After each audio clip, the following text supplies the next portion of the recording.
Keith, can you give us a bit of a flavour of what you spoke about this morning at the PTC World Congress? It was just an update on the two PTC systems we have, one on the Northeast Corridor and one on our Michigan line. And we're pretty far along with our implementation, and hopefully we'll make the deadline by the end of 2015. So you obviously mentioned the deadline there. How do you think the industry will do towards the FRA initiative for 2015?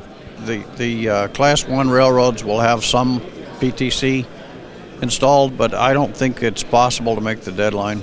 I think there has to be an extension, and only Congress and FRA can tell what that's going to be. But it's just there's just too much to do to make the 2015 deadline. Yeah. There really needs to be an extension. It's not that people are not trying. It's just that the complexity of the systems and the amount of work, it's going to take longer to do implementation. Yeah, there was a lot of talk this morning about collaboration within the industry, bringing people together from all parts, whether that's the railroads or the suppliers. How important are events like this, like the PTC World Congress, for the industry in trying to not only hit the deadline but just implement PTC? I think the Class 1 railroads and Amtrak, we probably have got more experience with this, and so these kind of conferences are probably maybe not as valuable to us, but who they're valuable to are the commuters, because the commuters are. I think that they're all out there. They've had problems getting funding. Some of them have gotten started. Some are just getting started. Yeah. I don't think they're going to make the deadline either. But it's hard for them to get information and to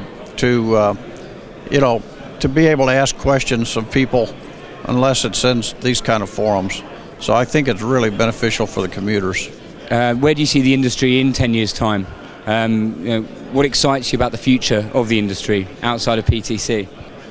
In 10 years, a PTC will be implemented. I think that probably FRA will, or Congress will require more PTC.